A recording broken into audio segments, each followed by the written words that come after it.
Hello, everyone. Good afternoon. It is Friday, the 18th of July, 2025. Patrick Scott here.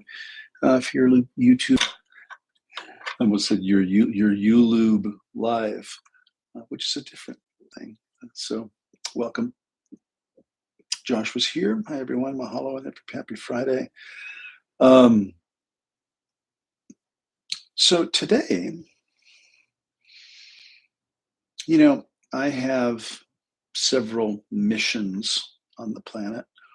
I teach therapists, I teach physicians, I teach people that work in healthcare, and I teach lots of providers of various shapes and sizes.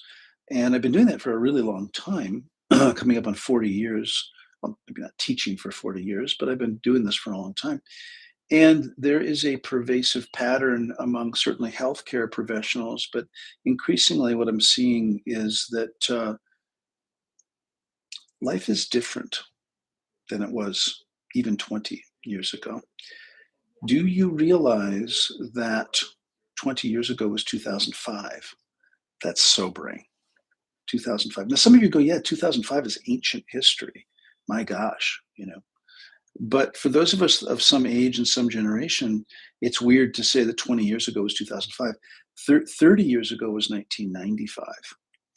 That's interesting. That's when I graduated. You graduated high school in 2005, Josh? My point is several things we're going to talk about today. So we're going to talk about burnout, and really, how do you know you're burned out? What are the signs and symptoms of burnout? How to prevent burnout, and just really how costly burnout is to everyone. And there is this counterintuitive work ethic thing that says, we're supposed to bust our asses and we're supposed to just work really hard and someday you might make it and that whole thing. And what I'm seeing and encouraged by the younger generations, now this is going to be controversial, by the way. I just watched a video and I'm not going to talk about the company, but it was basically this company moved into a new office. And it's in California. And the CEO in their because the company's doing well and they moved into this new office space. And the CEO is probably in his late 30s, maybe, not greatly, but the company's been doing well. So they opened up into this new 10,000 square foot office space in California. And you can see that the CEO's office is beautiful. It's got a view, there's greenery. It's really very lovely. And he is asking for feedback from his younger millennial and Gen Z employees. And he's basically doing a YouTube video to say, because how's the office going? And I think it was kind of a setup, but it was really cute because each one of them, and there were like 3 or 4 employees that came individually, and all they complained about, well, it's too cold in here, and there aren't vegan options in the snack room, and it's too far to the parking lot. I have to wear heels, and I can't wear heels, and it's this and it's that, and my desk is, one guy talked about the office being like a shoebox, and all that kind of thing, and it was just really funny that the only thing that the employees were focused on had nothing to do with work. It had to do with how much they had to walk and what kind of snacks, and that they wanted this and they wanted that and they expected this, and it was too cold and it was too hot and it was too big and they had to walk too far and all that sort of thing. And so the prevailing wisdom around Gen Z, at least, and I think, well, there's now Generation Alpha, I think, is starting. Is that they're spoiled and entitled and don't really want to work, and and it's been interesting for me in the last 10 years or so to hire people, because I have this clinic and I work here and I hire healthcare professionals, and we're having a hard time getting people to want to work in nursing. I think there's always going to be a need for physicians. Yeah, I mean, there's always a need for physicians and nurses and therapists and social workers and all that kind of stuff. But what I'm noticing is a lot of the people coming into the workforce now, they've gone to college and they have a degree or two. They get their licensure. And I just have to laugh when I'll have an intern, brand new intern, and they'll start dictating to me that they don't do this and they don't do that. They won't work with this and they won't work with that, and they won't work this day and they won't work that day, and they want to work 3 days a week, and they want a lot of money, and it's it's interesting because really the work hasn't changed. Meaning, if you work in healthcare, like let's say you work in a hospital, you're gonna, depending on your role, if you're a physician, you're gonna take call. If you're a nurse, you're gonna work weekends and evenings when you have low seniority, particularly if you work at a union hospital. And by the way, if you work here in Las Vegas and you go to work, let's say at the Venetian, and you work in banquets, and you are a new employee and you're a union employee, let's say, you're going to work your ass off and you're going to work weekends and evenings and holidays, and you're not going to be able to dictate. Now, you're going to make great money, by the way, and it's a hard job. But I think what's going on with this whole influencer culture is that people see people making a lot of money doing nothing. Well, I only work 1 hour a day, or I, never put pants on because I'm doing, this kind of thing all day long. And I don't think that's actually the case for most people. I think to be an influencer, and we all, I mean, if you look at somebody like Martha Stewart or Elon Musk or even Donald Trump or, oh gosh, who are some of the Jeff Bezos, Bill Gates, Warren Buffett, look at I'm calling forth billionaires, people with Oprah, uh, uh, they've worked their asses off. You don't get to be a billionaire by not working hard. I don't think you get to be anything by not working hard. Now, there's a flip side to this. It is your responsibility to take care of yourself because your job will not, your business will not, your family will not. And this is a very controversial subject. Many of us were raised of a generation to be of service. And I myself ran myself into the ground. And some of you know the story. I got cancer in 2017, and I attribute it, for better or worse, that I did it to myself. I had been burning the candle at both ends. I was overweight. I was unhealthy. I had every excuse in the world why I couldn't lose weight. I had every excuse for why I was too busy to work out, too busy to take care of myself, just too busy. I was doing noble things, doing grand things. And it came to bite me, in my case, bite me in the bladder. I got bladder cancer. And it's kind of a joke. Now, I'm going to talk about, and you've heard me talk about these stages before, but I want to start this video by really talking about these stages of. Now, listen carefully. If you've studied mental health, you know that there are stages of grieving. Elizabeth Kubler-Ross has come up with this 5 stages of grieving. That's not what I'm talking about. Now, those are, by the way, shock and numb, denial, anger, bargaining, and acceptance when someone passes away. Or in any loss situation, you go through these predictable stages. We know that in mental health. I'm talking about a concept that Deepak Chopra coined. Well, probably maybe 20 years ago when I was studying with him. And he calls them the stages of death. And Amber's here. Hello. So the stages of death are, he talks about, now this is under the guise of burning out and not taking care of yourself. And we're going to talk today about some of how do you know you're burned out? And this is one of those ways. And so there are basically 4 stages. The first stage is fatigue. So you're doing your life. You are working a lot. You've got a family, you've got a business, you got a job. You're working the hours. Maybe you're not sleeping so well, and you're tired. And you're tired all the time. And I'm not talking about tired because you missed a night's sleep. I'm talking about bone weary, that you've been burning the candle at both ends for years. You're really, really, really tired. And so fatigue is really the first sign that something is amiss. And it is not a tired that you can have one good night's sleep. And so pay attention if you're really fatigued and you're starting to notice that even no matter how much you sleep or don't sleep, you're just always tired. Number 2, accident. And this surprised me. So Deepak says that when we are excessively fatigued for a long period of time, we become more accident prone. Now, those of you that know me know that I'm into energy, I'm into the woo-woo, I'm into the new age. And when I was studying with him, I said, what do you mean accidents? You mean like you get car accidents? He goes, actually, yes. You become clumsy, you become less alert, you become more susceptible to accidents. And Kelly Dean is here, ladies and gentlemen. Nice to see you. So I remember 1 year, and this is going to rock some people's worlds. So hang on.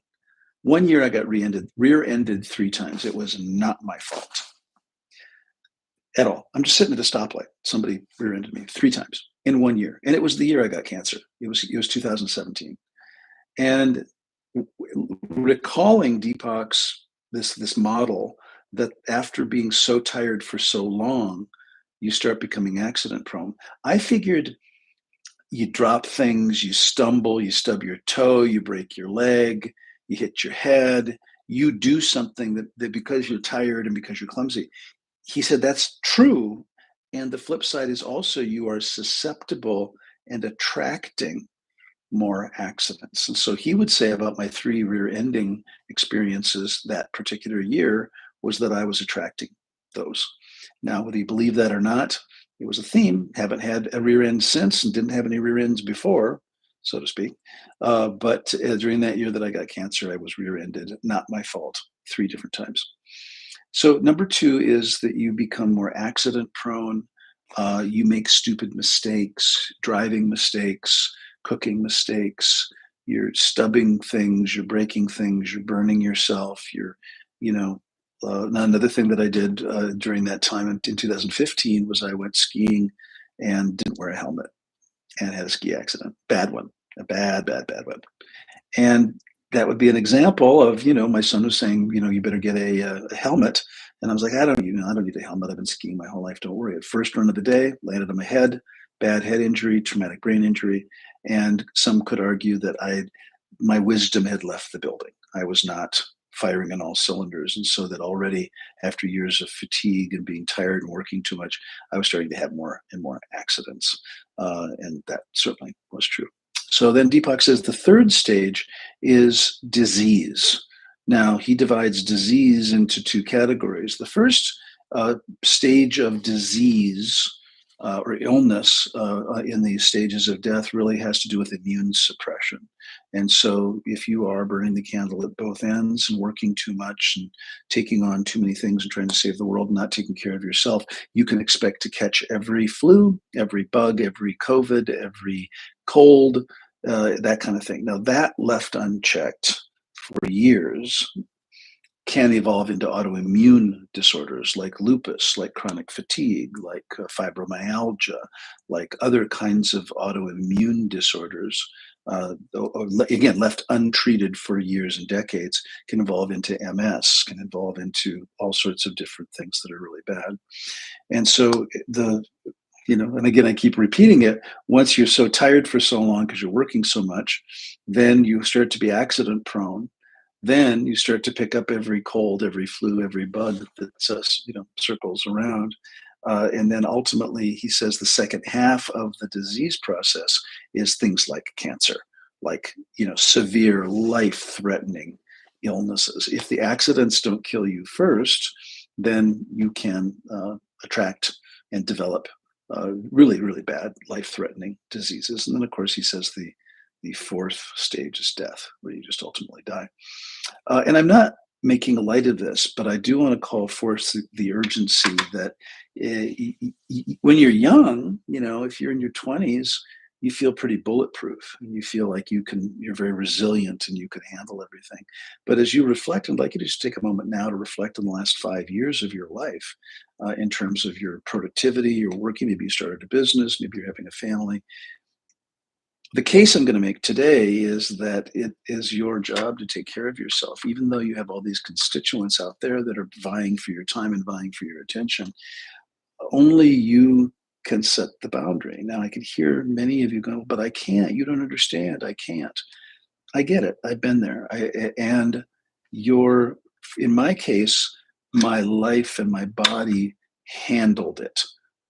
Basically I got sick so that I couldn't work. I couldn't go, there was no way that with stage 4 cancer and stage 3 prostate cancer at the same time. And so I'm hoping that by listening or watching this video, you'll understand and assess where you are. are you just noticing that you just don't respond? You don't bounce back very well anymore. You're tired all the time, bone weary, bone tired. Like on days off, all you do is sleep. Um, then, accident prone, disease processes, catching every cold, catching every bug, catching every flu, and then ultimately developing some chronic health problems. And if you're in your 30s, mid 30s to 50 or so, you shouldn't be sick all the time. You shouldn't be having all sorts of infections and that kind of stuff. And that's indicative that you're burning the candle at both ends. So what is burnout? How do we know that we're burned out? The biggest thing for those of you that work in helping professions is what I call compassion fatigue. I'll call that again, compassion fatigue. You just don't give a shit anymore. Now, this is tough if you work in mental health, if you work in physical health, you work in physical medicine. Now, many of you, I suspect, have been to a hospital or a doctor or to some place where you can tell the people behind the counter didn't give a shit. One of my markers for a good restaurant, and I'll say this out loud, if I go to a restaurant, I will say, wow, it seems like they really care. Not about me. It's not about me, but they really care about the food. They care about the service. They care about the decor. And you can tell when someone's attitude has left the building. You can tell when someone they just don't care anymore. So those of you that are practitioners out there of any kind, what you'll find in terms of compassion fatigue is you just can't ratchet up the ability to care.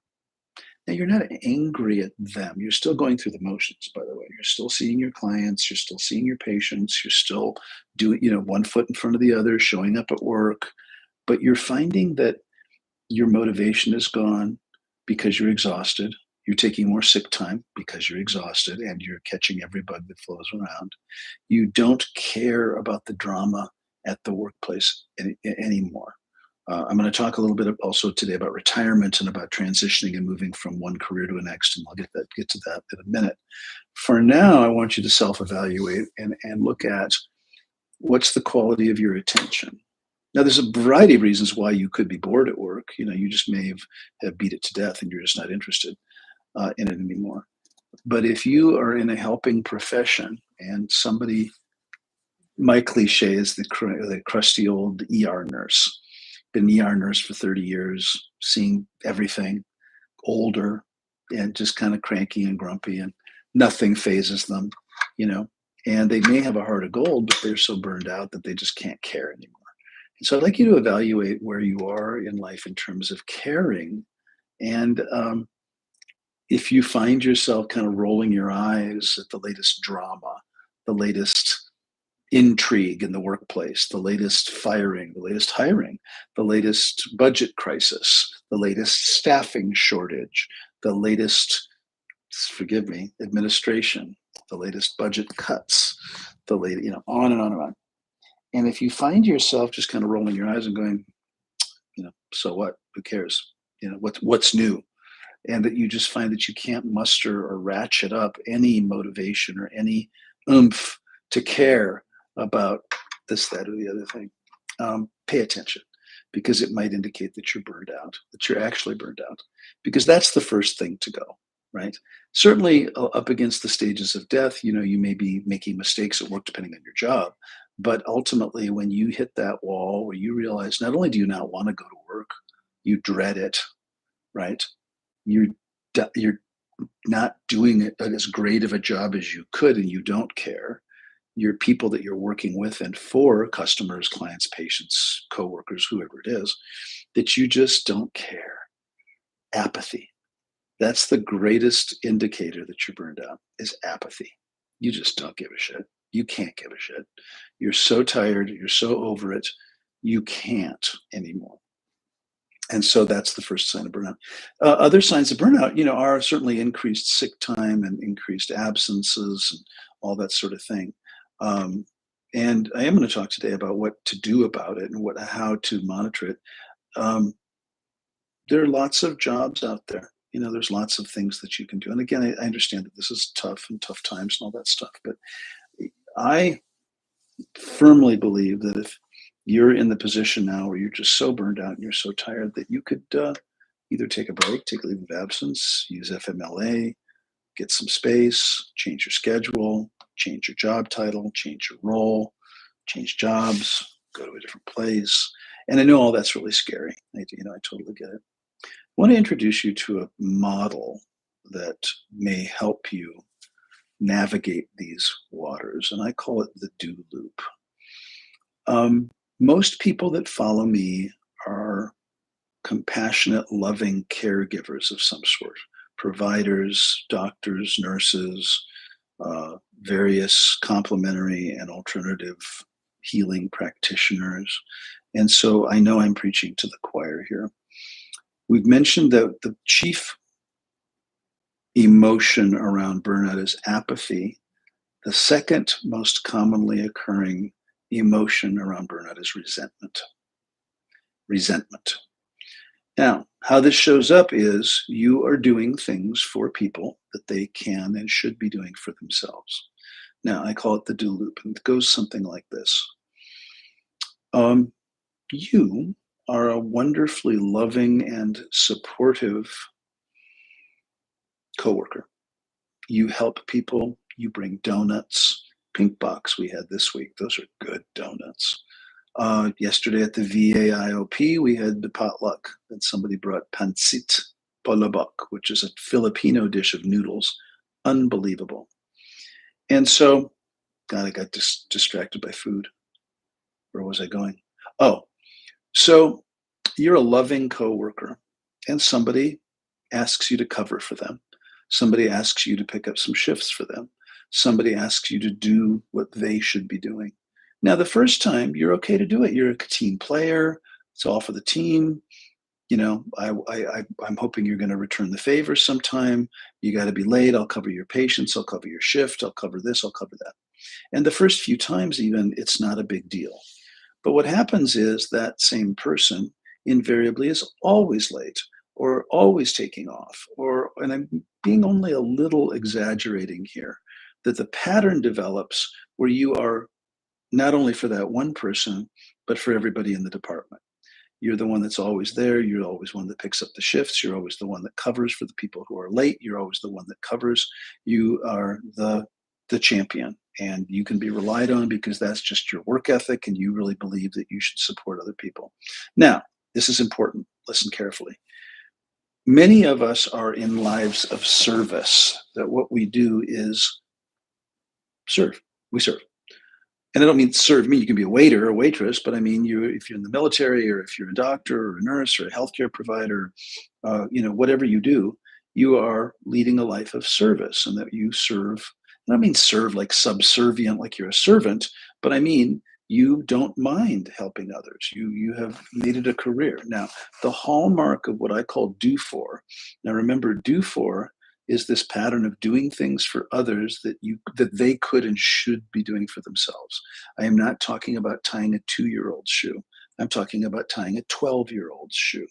I am not talking about making a school lunch for a 7-year-old. I'm talking about making a school lunch for a 21-year-old, and so on. Now, the hallmark of what you will feel, we've got all those stages of dying in terms of fatigue and disease and all that kind of stuff. Emotionally, what you're going to feel, and I'm speaking in the workplace, but this can be at home, this can be really anywhere, is resentment. And it's insidious. And I'll give you an example. So I was in my early 30s, late 20s, early 30s. I worked in an emergency department. I was the social worker, and I had a varied career, ultimately ending my career there as a department manager temporarily. Josh was here, and he's going to think this is really funny. I found myself to be computer savvy in the 90s.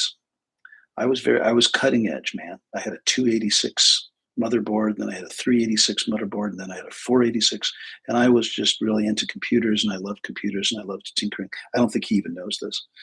So we were installing a new software at the hospital, a charting software, and I became a super user, which just means I was teaching others, and I really liked it. I wasn't very good at social work because I was brand new, but I kind of fancied myself as the department tech guy. And so if somebody needed a printer moved or some cabling or needed a computer moved or needed a hard drive reformatted or whatever, I would do it because our IT department at the time, it was like a 6 to 9 month wait. So if you, let's say you wanted to rearrange your office and you're a nursing leader and you got this little office and you want to put a printer from this side of the room to the, you'd wait 9 months to get that printer just moved to the other side of the room. So I started helping out, early on. So I'm 30, maybe 29, 30. Um, I just would help out and people would ask me and they could see, and this was a department of several hundred people. It was a big department. And I met my needs that way. I got to help. I got to be of service. They thought it was great. They didn't have to call IT. IT didn't care because they were overwhelmed. Everybody was winning. Well, fast forward, I'm going to say 10 years. I'm now the department manager. It's budget time. I am $5 million over budget in payroll. I'm in trouble. I'm going to have to start laying off staff, blah, blah, blah, stress, stress, stress. And I'm in my office, my little cubicle of an office that was really nothing more than a closet, healthcare. And a new nurse comes in. Now, this is a nurse. Now I'm the department manager, the acting department manager. And it's a new nurse, and she's the paramedic liaison nurse, I think, or something. And she just says, "Oh, so and so told me, Patrick, that you are really good with tech. If you don't mind, when you have a minute, could you move my printer in my office from this place to this place?" And I lost my mind. Have you ever gotten so upset you don't remember what you said? Have you ever seen red? And I mean literally seen red. Have you ever gotten so angry that you could tell by the look on the other person's face that you had overstepped? So I don't remember what I said, but what I saw was this nurse, young nurse, not in her job 3 weeks, backing away from me and crying, and then turned on her heels and ran out and quit, walked out because of my rage and my resentment had come to the head. Now, what we call that is do to. So if do for is the doing things for people that they could and should do for themselves, do to is the intermittent explosive episode when you are fucking done. Now, this nurse did not deserve that. She had no context for it. I had never lost my mind like that. I was a pretty measured person. But my resentment had reached such a zenith in that moment that I couldn't contain it. I lost a good employee. I certainly regretted it and had lots of remorse. Now, in the do loop, what happens is you start helping out. You don't get support. You start to get resentment, and the energy of the resentment builds until you have the intermittent explosive episode, which is the do to. You do it to them. Now, that poor, unsuspecting person, you have never said anything. You've never said no. They have no idea that you're upset because you've never said anything. You just keep doing it and doing it and doing it and doing it, sucking it up every day from morning till night. And then all of a sudden the resentment builds and you're a human being, and some person comes along, usually not the one you're pissed at, by the way. That poor nurse did not have this coming. She was only in her job a couple of weeks. You lose your mind. Your head spins around on your shoulders. You vomit green slime. You become a demon, and you lose your mind. And you do too. You do it to them. They look at you like, who is this crazy person? I'm confused. Chris said that you would move my printer. I'm just here innocently asking you to move my printer. Why are you losing your mind? Now, I can give you chapter and verse why. I was now 10 years later. I had been filling in for IT for 10 years. I had 10 years built up resentment. I also was in the middle of budget season. I was in trouble. I had stacks of paper and budgets and spreadsheets, and not my forte. And I was extremely stressed, and it hit at the wrong time. And I think I only had a few hours left to get my budget submitted. And this is all corporate BS, but it was important at the time to, pay people and all that. So you do too. Now, how you feel, how I felt after the nurse backed up and cried and walked out was horrible. You have this sense of regret and remorse and shame and humiliation and remorse, because you that's not you. You're not a crazy person. Your head doesn't spin around on its shoulders very often. You don't vomit green slime. You're a kind hearted person. You've been helping them all these months and years cover for the IT department that can't be fully staffed or whatever, for whatever reason. And by the way, work in a hospital, you're going to be short staffed, period. Work in healthcare. I'm here at the clinic. I don't think we've ever been fully staffed. We are coming up on 20 years in low income mental health, and I don't think we've ever really been fully staffed. And if you talk to some of the clinicians here, they'll say, yeah, there's way more patients than people to take care of them. And that's just the nature of the beast. So the reason this is called the do loop is once you have had the vomiting green slime intermittent explosive episode, you feel remorseful, and then you go back and ask how you can help again, and the cycle starts all over. So what I did was I went to another, I was mortified that this nurse left, and I talked to the charge nurse, and they were surprised because I had never acted like that. The solution to do for, this is called the do loop. And I want you to reflect on your own behavior. How many times do you do things for people that they could and should be doing for themselves, and you resent it, and they keep asking you, and the more you keep giving, the more they keep taking, and pretty soon you are resentful. Now, there are a lot of relationships, particularly familial relationships, that go by the wayside in this stuff. Like, rather than confront it, you just ghost them. That's another popular thing. Just ghost them. I'm just not going to answer. Somebody wants me to, and in my family, it was always the wallet. I was always the money person. And so at some point I just got tired of, the only reason that anybody would ever call me was to borrow money, or not even borrow money, just to have me give them money. And I grew weary of that over many, many years. And so I'm not close with several family members, because the only time they would speak to me is if I had that they had their hand out. And so take a look at your own behavior. If this is a pattern for you, and healthcare workers, it oftentimes is, where you want to be a good soldier, you want to do the right thing, you want to help, and then you start harboring resentment toward your coworkers. Now, if this is important, if there's no resentment and you just love it, then no big deal, no harm, no foul. Because if you don't have resentment, you're not going to lose your mind and vomit green slime and get so angry. But if you are starting to harbor resentment, and you find that just going to work, and oh my God, you see whoever the coworker is, and they're going to hit you up for whatever, pay attention. Pay attention, because that's on you. And this also is what leads to burnout, this do loop. Now, the solution. We have do for, we have do to. Remember, that's the loop. We do for, we get pissed. We do to, we slam them. Then we feel guilty. We do for again. And so it goes. Have you draw an imaginary line under do to. And the solution is called do with. The solution is called do with.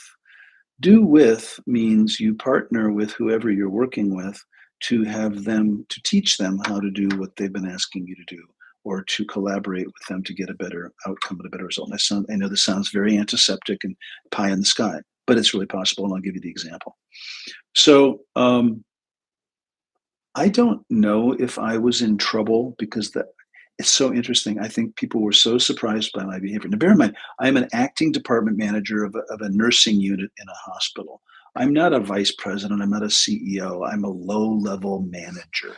I'm a manager, not a leader. I'm just, I'm managing things. I didn't get any blowback, but I got to believe, because staffing is hard, that there was some talk about what's wrong with Patrick. It's just not like him.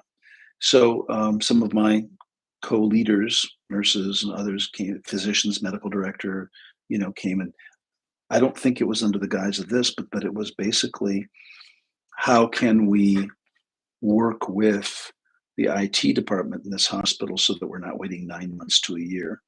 And so the do with part was, I made an appointment with the director of the information technology department, who was my peer. I didn't report to, it was a male. I didn't report to him. And I said, let me take you to lunch one day, just go to the cafeteria. And we had some classes, some training classes together. We had good rapport. We knew of each other. He was a little older man than I. Maybe he was in his 40s, but a very gregarious, very nice guy. And we sat down and we had lunch. Now, by now, I am calm. I am centered. I am grounded. I am not vomiting green slime. I am not on a witch hunt. Because if I would have unloaded on him, I'm just doing two, and he has no idea. He has no idea this is coming. So I started painting scenarios for him. And I told him, and by way of doing what I like to call a purposeful conversation, I said, thank you for meeting with me. My purpose in meeting with you was just to see how you're doing. But really, I'm having my department is having some issues with your department. And I know that we're peers and that we're colleagues, and I respect you greatly, and we're all understaffed and over budget and all that stuff. So I get it. I get it. We're all kind of trying to do the best we can with the resources we have. And he and I laid out a plan, because what was happening is he had been short-staffed and underfunded for decades. So as technology evolved and there was more technology and more computer stuff and more monitors and more equipment, his budget had not kept up with that. And so he's operating on a 20-year-old budget for technology that's a lot more expensive, and he had not been good at advocating for his department under the guise of wanting to do more with less. Well, what was happening is that all over the hospital departments were struggling around the IT stuff. Now, if you think about a hospital, there's mission critical stuff. There's mission critical reports and things that have to happen, that must happen. Then there's other things that maybe people aren't going to die if the software doesn't work, or if the report isn't printed, but it's a huge inconvenience. And then there's the tertiary stuff like moving printers and just tech cabling and setting up, different kinds of things that's really last on the list. Hence, 9 months to a year if you want a computer moved, or if you need a new piece of equipment or something like that. And we got together and we started, and he said, I need your help. I need all the department heads to come and go to bat for me, to say, I need more resources. And, it took a couple of years, but we did, and they did. And, the time, went from 9 months down to, 2 weeks within about 2 years, which I think is a huge point. Now that's that's the partnership idea. Now, this is where it may get uncomfortable if you are confrontation averse, or if you're conflict averse. If you are feeling, now remember, this is all to the guise of burnout, and you're at work and you're, working too much. It can be in your families too, if you're doing everything and you have surly, nasty teenagers that won't do chores and they won't take out the garbage and that kind of stuff, and you just keep doing it because it's easier to do it. Or if you're a leader, and this is important, I'm in the business of teaching skills and teaching the next layer of therapists. The reality is, you can do it faster. You can do it better. You can do it easier. And if you as a leader end up having to do it all the time as you move up the food chain, then you just get to do it all. And nobody cares, by the way. And I'm not trying to be negative. I'm just saying this is how it goes. If you pick up and just keep adding to your job description because you can, and you have a greater capacity than anyone else, you get to do more stuff. You don't get any more money. You don't get any more vacation time, but you just get to do. So, I teach leadership, and one of the core tenets of what I teach is share the wealth. I'm all day long. My joke today with the interns and the students, I said, do you notice I don't really do anything? They're like, yeah, we noticed that. I mean, I see some patients, but I'm very much into underhelping and empowering them to to do things. I mean, I'll explain it to them. I'll do the best I can, but I want them to be hands-on, because I know that's the best way they learn. If I just talk at them, they're not going to learn. So they're seeing patients right away the first week, and they're doing screenings, and they're doing interviews, and they're doing intakes, and and a lot of them are just freaked out. Like, I've only been here a week. What do you mean I have to see this next client is coming in? So that's how you learn. I can pair you with somebody to see how it's done, but you need to get your hands dirty right away. And so the do with process involves confrontation. Yeah, and I know many of us are very confrontation averse, very conflict averse. We would rather just let it go, or it's too anxiety provoking to confront a situation. So we would rather just, keep doing four. Now, interesting, and I have a graduate student right now, and I was really impressed with him. Um, he came to me. He's in his final semester as a master's in psychology, I think, and he's finishing up his degree so that he can become a licensed intern in either marriage and family therapy or licensed professional counseling. I forget which. And he says to me, he said, Dr. Scott, I'm just not able to do my hours. I've got a job. I'm working full time at a psych hospital, and they keep adding more and more hours. And I started the job contracting with them to say, I'm in graduate school. I'm going to need time during the week, weekdays when we're open, to do my practicum hours. And he has, I think, to complete 16 to 20 hours here at this clinic every week in order to finish his degree program. Well, I think I don't know the exact details, but they were adding more and they wanted more and more and more, and they wouldn't give him time off to come to practicum. So he had a supervision a couple of weeks ago, and he goes, I just don't know what to do. And I said, well, um, and I laughed. I said, "Are you valuable? I mean, are you?" He goes, "Yeah, I'm the only person. I'm a case manager. I'm the only person that does what I do. They're trying to hire another person, but if I go, they don't have anybody." And I said, "Well, then I think you could threaten them." He goes, "What?" I said, "Are you?" He goes, "I am ready to quit. I'm so burned out. I'm so tired. They do not acknowledge or honor my requests. I'm working so many more hours and seeing so many more patients than I ever thought I would. I'm so burned out that, frankly, I would rather quit, finish school, because he only has a couple months left." He says, "I could quit. I'll get another job. In fact, we may hire him here as an intern." And I said, "Okay, well, how about, so this is he's doing four, he's picking up all these shifts, seeing all these patients, burning the candle at both ends, exhausted, trying to finish a degree program, trying to meet his commitments here at this clinic, and it's not going well. Plus, he's got like three kids, single parent. I mean, he's got a big life." And I said, I joked, I just said, "Well, how about you just threaten them and say, you either let me, cut I need at least one day a week that I can go to my site." And he came back the following week, and I said, "Well, how did it go?" He goes, "I quit. They did not honor my request. They did not honor. They basically said no.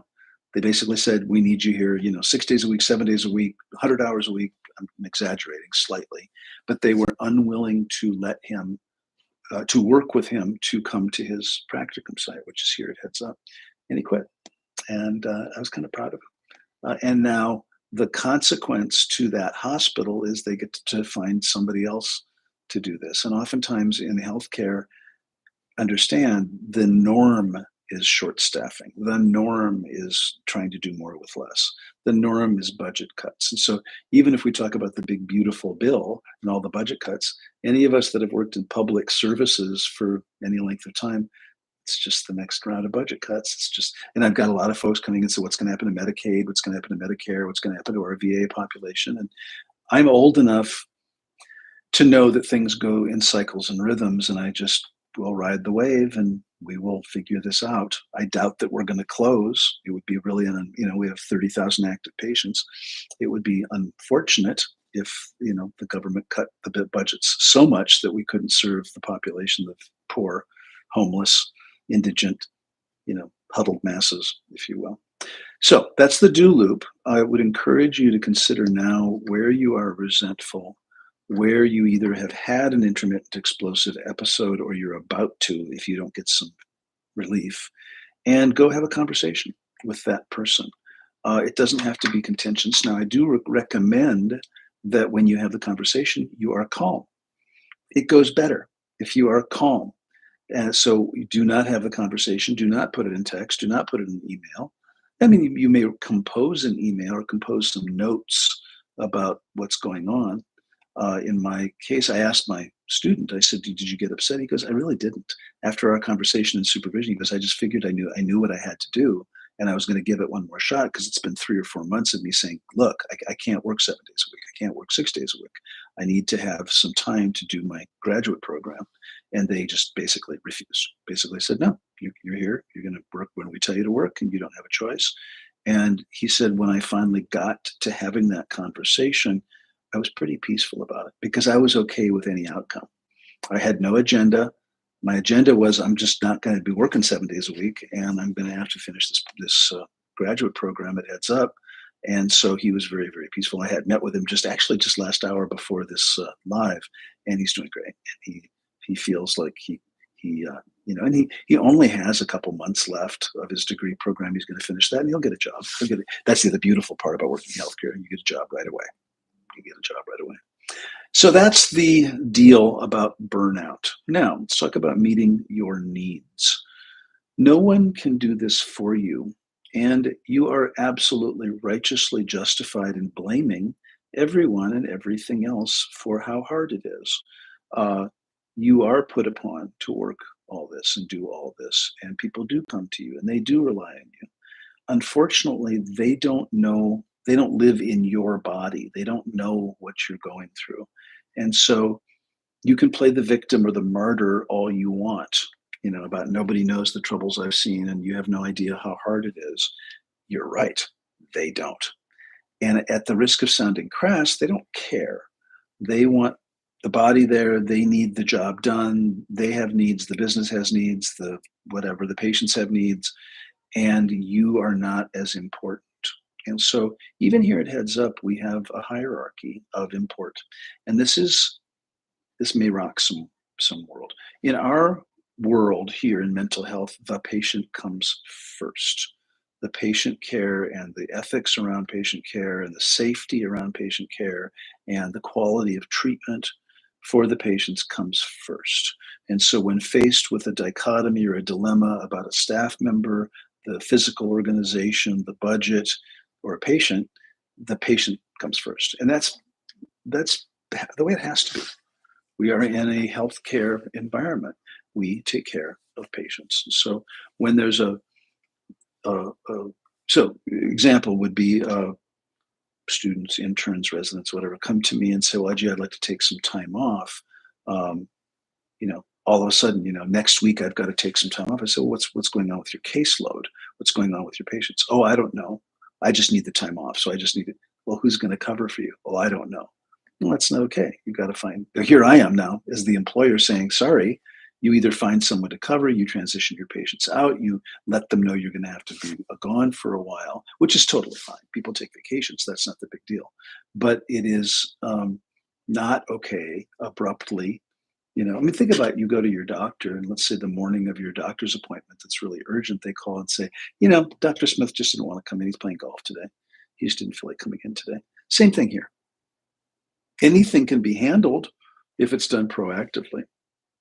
And so patients come first. The agency comes second, actually, meaning we want you to handle your patients. And then we also want you to understand that this is a business and we have to run a business, which means that there are resources employed by you. And, we need to take care of the agency so that we keep our doors open.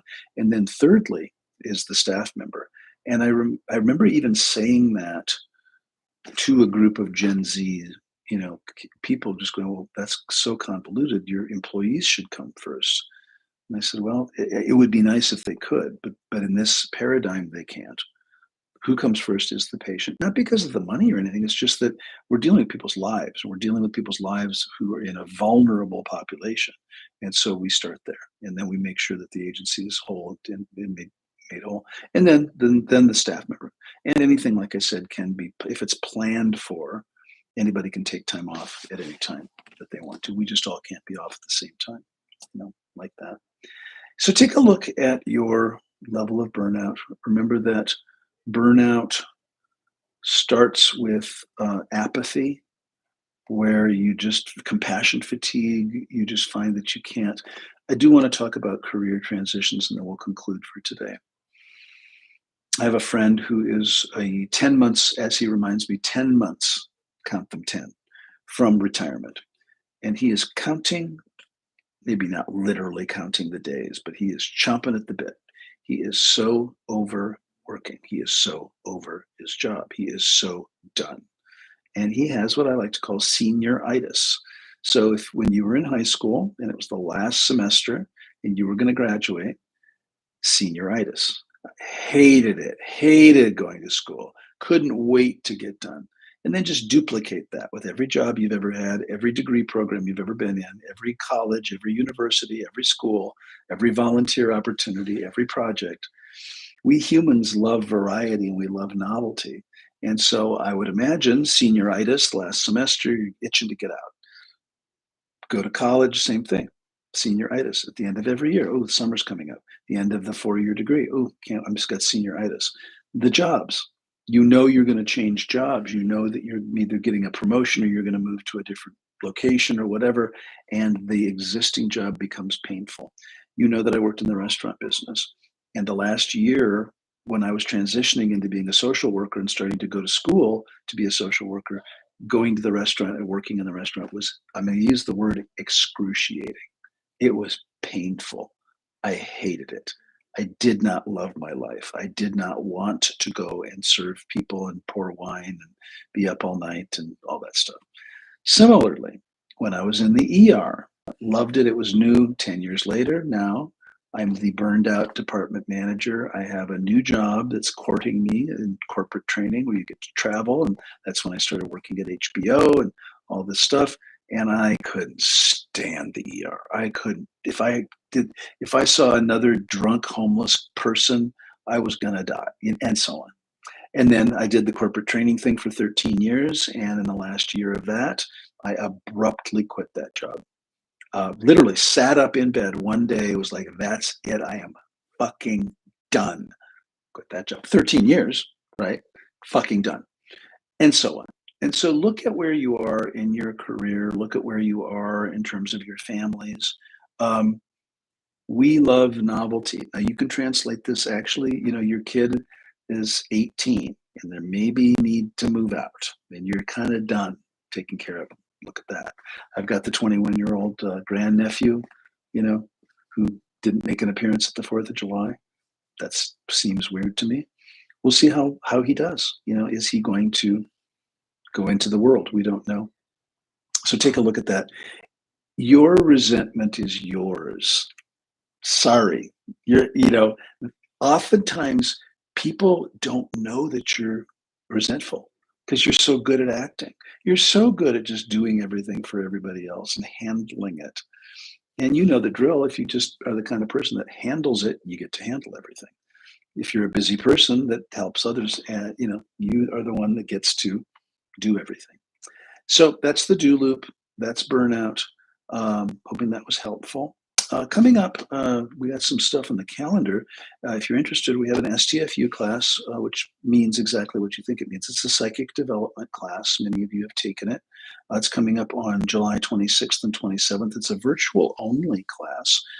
It is the least expensive class that we offer, and it is available online only on July 26th, just next weekend, 10 to 4 each day. The information is on the website, drpatrickscott.com/live events. Beautifully done by Josh. Thank you very much. We also have, by request, a virtual only level 1 HUNA class coming up in August, and I'm going to have to look at the calendar for those dates. So just stand by. We are going to have a HUNA level 1. Now, HUNA level 1 is a 2-weekend extravaganza, virtual only. First weekend is August 16th and 17th. Second weekend is August 23rd and 24th. It is a 4-day training that is the replacement for a full 9-day training in Hawaii. So and you can, again, look at the website and you can get all sorts of information about the class. If you are interested in the Hawaiian spirituality, the techniques of forgiveness, the techniques of baggage release, all the stuff I talk about all the time. These are both introductory classes that neither of them have any prerequisites at all, and they are the least expensive things that I do, lest you think that I'm just so expensive. And so it's a great opportunity, and it's we got the request. Could you please do some classes online only because people are just, it's expensive to travel. And these two classes, the STFU in July and the level one, are virtual only. You don't have to travel. You can wear your jammies. You don't have to wear pants if you don't want to wear pants. Just be, you know, I'm just joking. So those are coming up, and we encourage you. Then in September, I'll be in Hawaii for several weeks teaching Huna, the big boy Huna in Hawaii, and that's also available to you at huna.com, huna.com. Um, so a lot going on. It's kind of fun. So thank you for your time and attention. We will see you on next time on a YouTube live. Love you all.